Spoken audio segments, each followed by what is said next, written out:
हर इस मुल्क में बंदा जो है, और ये हम इल्जामात नहीं लगा रहे हमारे ऊपर ना, गन्ने तोपे आप लेके आ जाइएगा कि आपने कहा है, आपके दोस्त हैं, आपके बडीज हैं, आपके पॉलिटिकल पार्टनर्स हैं, आपके पार्टनर्स इन क्राइम है जिन्होंने ये चीजें बताई हैं। सारे के सारे इंडियन एजेंट बन के तो लड़ किससे रहे हैं भाई? अगर सारे इंडियन आप एजेंट हैं तो पॉलिसी रिव्यू करें। स्वागत है। आज की इस वीडियो में पाकिस्तान मीडिया बात कर रहा है अपने नालायक नेताओं के बारे में।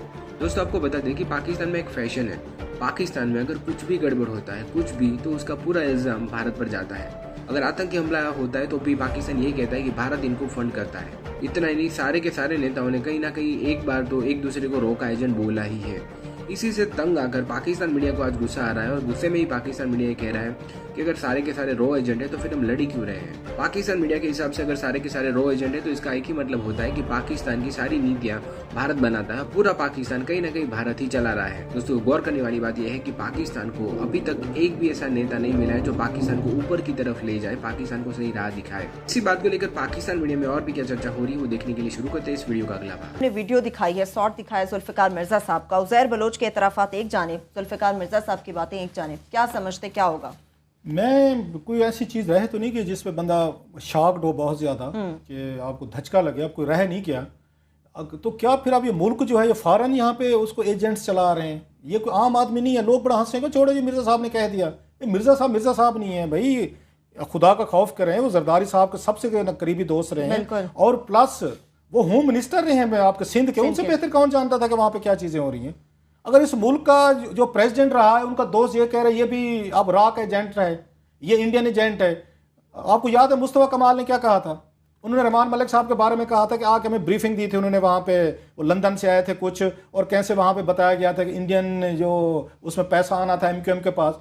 तो फिर आप उस किस चीज़ से इंडिया से लड़ रहे हैं? अगर इस मुल्क के एमक्यूएम भी उन्हीं के एजेंट है, उन्हीं के लोग हैं, उन्हीं के बंदे हैं, और आपके बकौलाओं के पास सारे एविडेंसेस हैं, भी वहीं से निकल रहे हैं। जरदारी साहब के बारे में आपने सुन लिया कि उनका करीबी दोस्त होम मिनिस्टर कह रहे हैं ये भी इंडियन एजेंट है। तो फिर लड़ाई, अच्छा फिर नवाज शरीफ साहब से भी उन पर भी 100 इल्जामात लगते हैं जी कि उनके इंडिया के साथ बड़े वो हैं। तो फिर किस चीज की आप लड़ाई लड़ रहे हैं? किससे लड़ रहे हैं? किससे लड़ रहे हैं फिर आप? फिर तो आपको फिर बस बात खत्म करें। अगर हर इस मुल्क में बंदा जो है, और ये हम इल्जामात नहीं लगा रहे हमारे ऊपर ना, गन्ने तोपे आप लेके आ जाइएगा कि आपने कहा है, आपके दोस्त हैं, आपके बडीज हैं, आपके पॉलिटिकल पार्टनर्स हैं, आपके पार्टनर्स इन क्राइम है जिन्होंने ये चीजें बताई हैं, और इस मुल्क को दाद दें, कहीं से हमें कोई रिएक्शन नहीं है, कोई इदारा इस पर कोई नोटिस लेने को। उज़ैर को तो आज आपने पकड़ लिया है और उस पर आ गए दो, उन्होंने लगा सिर्फ 2 इल्जामात लग गए।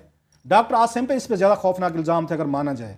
अब जो सामने बताया गया कि उनके ईरानियन उससे तल्लुकात थे, ये उससे बड़ा सीरियस एलिगेशन है कि ईरान को हम अपना दोस्त समझते हैं, तो क्या ईरानियन जो है इंडियन के साथ मिलकर कराची में ट्रबल कर रहे हैं? ये मैसेज दिया जा रहा है ना आपका, जो आप हमें देने की कोशिश कर रहे हैं। आप पहले एक कबूतर, खरगोश, हिरन पकड़ते हैं और कुछ दिनों बाद उसके स्क्रू टाइट करके ना सर, तो फिर उसको रिहा कर देते हैं। आप फिर उसके बाद फिर उनकी फ्रेंडली खबरें चलाना शुरू कर रहे हैं। एस्टेब्लिशमेंट इस तरह के खेल जो है, मेरा नहीं ख्याल कि इनकी अपनी क्रेडिबिलिटी भी हल्ट होगी।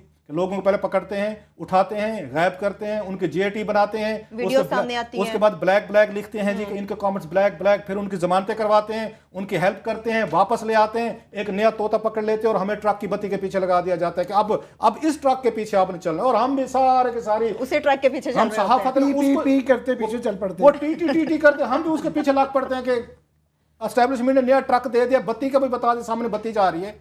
तो जरदारी साहब पे अगर उज़ैर बलोच पे जो इल्जामात हैं और उनके पास इंफॉर्मेशन है, तो ये इल्जामात तो उससे बड़े सीरियस हैं जो जरदारी साहब पे थे, डॉक्टर आसिम पे थे, शर्जील मेमन पे थे।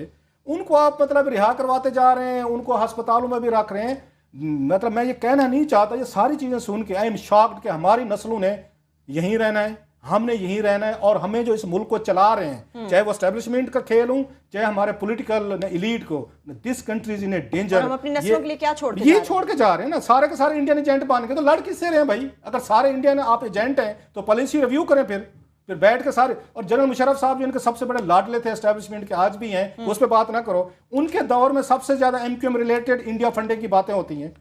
सारी वो जो कहते हैं कि जी वो ट्रेनिंग लेके इंडिया से आए, वो उनके दौर में ही आते उन्हीं में। आज वो कहते हैं मुझे पता ही नहीं था। अगर आपको पता नहीं था, आप इस मुल्क के आर्मी चीफ रहे हैं 9 साल, आपको पता नहीं था? सारी इंटेलिजेंस एजेंसीज आपके पास थी, पूरा कराची आप हैंडल कर रहे थे। मुल्क के प्रेसिडेंट बात है, आज कहते मुशर्रफ मुझे पता नहीं था। मतलब how innocent he is, how naive he is कि वो आराम से बैठ के कह देते और आगे कोई एंकर उसको कन्फ्रंट नहीं करता कि अगर मैंने कन्फ्रंट किया ये मुझे इंटरव्यू नहीं देगा। ये हमारा लेवल है हमारे साफी भाइयों का कि मुशर्रफ से पूछे अगर आप इतने नालायक थे आप नाअहल थे कि आपको नहीं पता था, आपके कान के नीचे, नाक के नीचे कराची में जो पार्टी आपकी सबसे बड़ी करीबी पार्टी MQM वो ये काम कर रही थी और आपके तुम्हें पता ही नहीं था। $10 मिलियन सऊदी अरेबिया से लेके पॉकेट में कर लिए, वो बड़ा पता था, वो बड़ा बहुत पता था। लेकिन क्लास साहब पफवा से मुतालिक भी बात कर रहे हैं ना, हमें ये भी तो पता चले कि अंदर क्या है। अब इन्होंने एक और हमारी इन्होंने राग पकड़ ली है जनाब। इससे पहले जाए मैं क्विकली बता दूं कि पंजाब पुलिस ने जो है, हम सोच रहे थे कि मुश्ताक खबेरा साहब रिटायर हो गए हैं, जाते वक्त सारे पंजाबियों को कहेंगे ये बदतमीज लोग हैं, ये ठीक नहीं हो सकते, तो लिहाजा वो वापस उनको adviser on IT and reforms, पता नहीं उनको computer IT and reform, basically मैं समझता हूँ कि उन्होंने पूरी पौध तैयार की थी अगले इलेक्शन के लिए, एक DPOs की, कि किसने कहाँ लग के क्या करना है और किस तरह उन लोगों को तरक्कियाँ ये जो रिग्ड बोर्ड्स के जरिए करवाई गई, इसलिए उनके एडवाइजर के लिए साथ रखा है कि जनाब वो सारी मेहनत की हुई है, वो घर ना चले जाए। चले इस पे हम इस पर ये फॉलो अप करेंगे कि कैसे अपने क्रोनीज को आप उनको अवार्ड करते हैं, चेयरमैन बना दो, किसी को यहाँ पे उसको विफाकी मौसम का वो लगा दो, किसी को आप यहाँ पे ऑडिटर जनरल लगा दो, किसी को FPSC का चेयरमैन, किसी को पब्लिक का, वो ऊपर बैठे होंगे, वो उसको बेचारे को अगर कोई पुलिस ठीक करने का मौका मिलना भी था तो नहीं मिलेगा। खैर आपका क्या ख्याल है, नया IG को पुलिस ठीक करने आना था, इन्हें गुलाम टाइप चाहिए, बड़े गुलाम पुलिस वाले मिल जाएंगे। खैर इस पर हम बात करेंगे। जो इन्होंने बात की बड़ी अहम है, मैं सेनेटर कुलसूम परवीन को ना दाद देना चाहता हूँ कि कोई मतलब कुछ सेनेट में लोग हैं जो अभी तक अहम इश्यूज को उठाए हुए हैं, बोले नहीं है।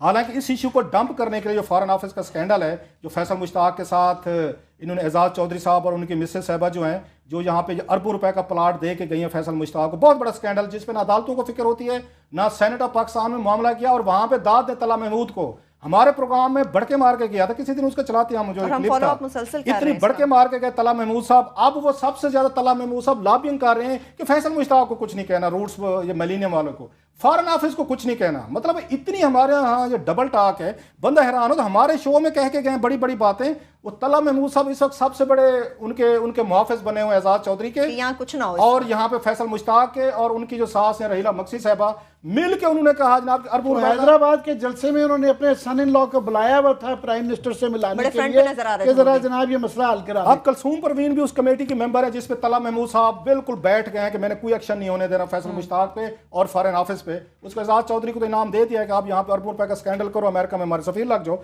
अब कुलसूम परवीन ने बड़े अहम सवालात रेज किए थे। उनका यह ख्याल था बेचारी कुलसूम परवीन का कि शायद हमने जो स्टोरी ब्रेक की थी कि किन किन मुल्कों से इन्होंने सौदे लिए हैं और क्या क्या पैसा इकट्ठा किया और कैसे 2 नंबरी के जरिए खर्च किया जा रहा है, वहां से पकड़ो पैसा और किसी और को दे दो। उन्होंने यहाँ 26 मुल्कों से डोनेशन इकट्ठे किए थे। यहाँ पे फॉरेन ऑफिस की बेगमात की NGO है, इस पे क्वेश्चन डाला कुलसूम परवीन ने। उन्होंने जहाँ पे दीगर चीजें मांगी, उनके जनाब पफवा का स्टेटस क्या है, चीजें क्या, साथ में उन्होंने एक अहम सवाल डाला जो हमने ब्रेक किया था, उसकी वो कंफर्मेशन चाह रही थी ऑफिशियल, जो कि ठीक कर रही थी। उन्होंने कहा जनाब उन मुल्कों के नाम बताएं जिनसे आपने पैसे लिए हैं और किस किस मुल्क से कितने पैसे लिए आपने। जनाब उन्होंने बाकी सारी इंफॉर्मेशन तोड़ मरोड़ के पेश कर दिए। फॉरेन ऑफिस को दाद दें बाबूस को। आमिर साहब कहते नहीं यार बड़े कुछ अच्छे लोग भी बैठे, अच्छे लोगों की कारकर्दगी देखें यार, ये सारे मिले हुए हैं तो फिर तो नहीं, मैं आपको और बात कह रहा हूं, आज जो सेनेट में उन्होंने रिपोर्ट पेश की है, उन्होंने उन मुल्कों के नाम बताने से इनकार कर दिया है जिनसे फॉरेन ऑफिस की बेगमात जो हैं जाके चंदे लेती रही हैं और 26 लाख रुपए इकट्ठा किया। उस 26 लाख रुपए में से तारिक फातमी साहबा की जो मिसेज हैं जहरा फातमी साहबा जो MNA भी हैं, उनकी NGO है, उसको भी उन्होंने माल दिया कि आप भी अपना हिस्सा बकदरे जुस्सा ले लें। ये जरा काम देखें कि ये जाती हैं वहां से चंदा इकट्ठा करके आती हैं, लेके तारिक फातमी साहब की एडवाइजर हैं, उनकी मिसेज अपनी NGO चलाती हैं, उनको भी पैसे दिए गए। फैसल मुश्ताक साहब जो हैं इन्होंने 3 लाख रुपए इस NGO को दिए, उसके बदले में उनको अरबों रुपए का प्लाट इन्होंने फ्री दे दिया। 3 लाख रुपए में कोई 10 कनाल कमर्शियल प्लाट H8 में कोई ले सकता है? ये यहाँ पे एजाज चौधरी साहब, उनकी बेगम, तारिक फातमी साहब वगैरह, इन सब ने मिलकर किया है। मैं बताना ये चाहता था कि इनको इन पे आके प्रिविलेज मोशन देनी चाहिए कुलसूम परवीन को। ये सारे नाम हमारे पास मौजूद हैं, नाम हमारे पास चले भी हैं। इन्होंने किन किन मुल्कों से चंदा लिए मैं जल्दी से दे देता हूँ। Azerbaijan, Bahrain, Bangladesh, Brunei Darul Islam, China, Cuba, Egypt, India, इसका इंडोनेशिया, ईरान भी है जी। इंडिया से पैसे लिए, इंडिया से लिया। अगर MQM ले तो वो गद्दार है, ठीक है, फॉरेन ऑफिस ले सकते हैं। टाइम अप हो चुका है। और नाम थे 26 नाम थे, चले अब आपने नहीं हमारे पास नाम मौजूद हैं, लेकिन फॉरेन ऑफिस ने सेनेट ऑफ पाकिस्तान को उन्होंने कहा जब हम आपको नाम नहीं देते। जब अगर आप पैसे इकट्ठे करते हैं, दुनिया भर में जरूर होती है, हो भी सकती है, मगर चैरिटी बिगिंस एट होम। या तो ना अपनी जेब में से पैसे दे के दे रहे हैं। वो मुश्किल हम समझते हैं कॉन्फ्लिक्ट ऑफ इंटरेस्ट आता है जब उनकी फातमी साहब की बेगम साहबा ने ये कहा कि जी उनकी फातमी साहब खुद भी उनकी एनजीओ के डायरेक्टर हैं और जापानीज से एड भी ले रहे हैं। भाई साहब